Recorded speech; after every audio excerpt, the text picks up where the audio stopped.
नमस्कार दर्शकों, धार्मिक चमत्कार में आप सभी का स्वागत है। आज हम आप सभी को भक्त ध्रुव की कहानी सुनाने वाले हैं। मनु के दो पुत्र थे, एक का नाम प्रियव्रत था और दूसरे का नाम उत्तानपाद। उत्तानपाद को राजा बनाया गया। उनकी दो रानियां थीं, एक का नाम सुनीति था और दूसरी का नाम सुरुचि था। दोनों रानियों के एक एक पुत्र थे।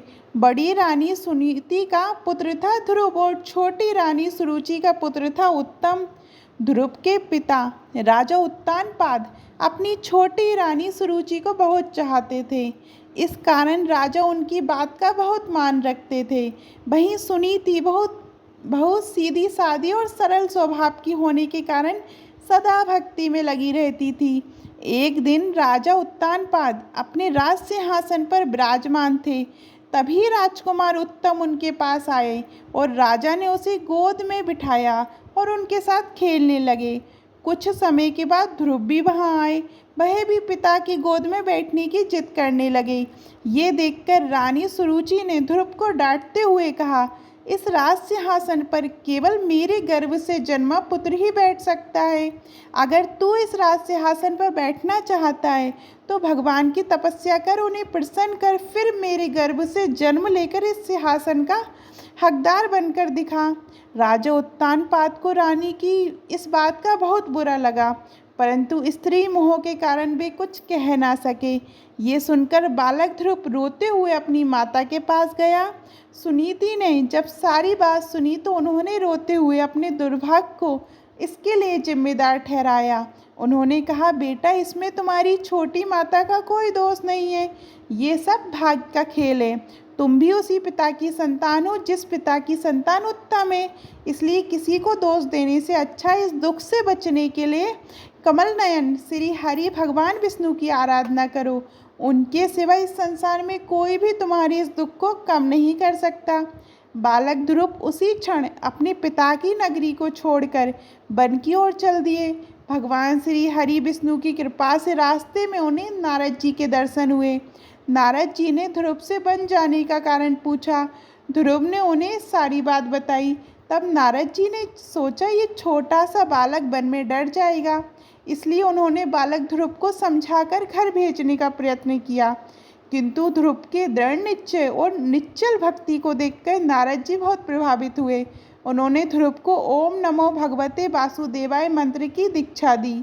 नारद जी से भक्ति का पूरा विधि विधान जानकर बालक ध्रुव यमुना के तट पर पहुंच गए। वहाँ उन्होंने यमुना में स्नान कर श्री हरि भगवान विष्णु का ध्यान कर पूजा की और नारद जी के बताए मंत्र का जाप करने लगे। पहले महीने में उन्होंने प्रत्येक तीसरे दिन फल ग्रहण करके उपवास पूरा किया। दूसरे महीने में 1 सप्ताह का उपवास रखकर फल ग्रहण किया। तीसरे महीने में 9 दिन और चौथे महीने में 12 दिन बाद फल ग्रहण करने के नियम का पालन किया। इसके बाद उनमें अलौकिक शक्ति का संचार हुआ। 5वें महीने में उन्होंने अपनी श्वास पर नियंत्रण पा लिया। बिना श्वास के वे मंत्र का जाप करने लगे। 6ठे महीने से लगातार 5 वर्ष तक एक पैर पर तप करने लगे। जब भी भक्त ध्रुव अपना पैर बदलते तब धरती कांपने लगती। 5 वर्ष के बाद भगवान विष्णु ने ध्रुव को दर्शन दिए, किंतु बालक ध्रुव उन्हें देखकर अपनी सुध बुध भूलकर देखते रह गए। तब स्वयं श्री हरि विष्णु जी ने अपने शंख से उनके गालों को छुआ। प्रभु के स्पर्श से भक्त ध्रुव के अंदर तत्व ज्ञान का प्रकाश हो गया। वे सभी विद्याओं में पारंगत हो गए। भगवान को पहचान कर भक्त ध्रुव ने उनकी स्तुति की।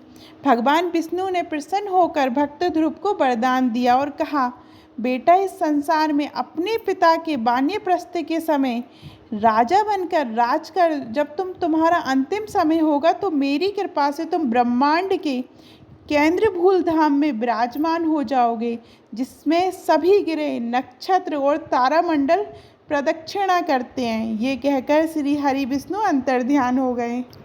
भक्त ध्रुव जब अपनी नगरी पहुँचे तो उनकी दोनों माताओं ने उनका स्वागत किया। छोटी माता सुरुचि के मन से सारा बैर चला गया। कुछ दिनों के बाद महाराज ने वैराग्य लेकर वन में जाने का फैसला किया और पुत्र ध्रुव का राज्य अभिषेक कर दिया। राजा ध्रुव ने दीर्घ काल तक भगवान की भक्ति करते हुए भोगों में लिप्त हुए बगैर शासन किया। अंत में सब कुछ छोड़कर बद्रीनाथ धाम पहुँचे। वहाँ पहुँचकर उन्होंने मंदाकिनी नदी में स्नान किया। उसके बाद नदी के तट पर बैठकर भगवान विष्णु का ध्यान करने लगे।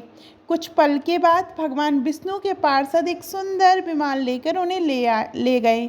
उन्होंने भक्त ध्रुव से विमान में बैठने का आग्रह किया। उन्होंने कहा, प्रभु, जिस धाम की सभी गिरे नक्षत्र प्रदक्षिणा करते हैं, हम आपको वहाँ ले जाने के लिए आए हैं।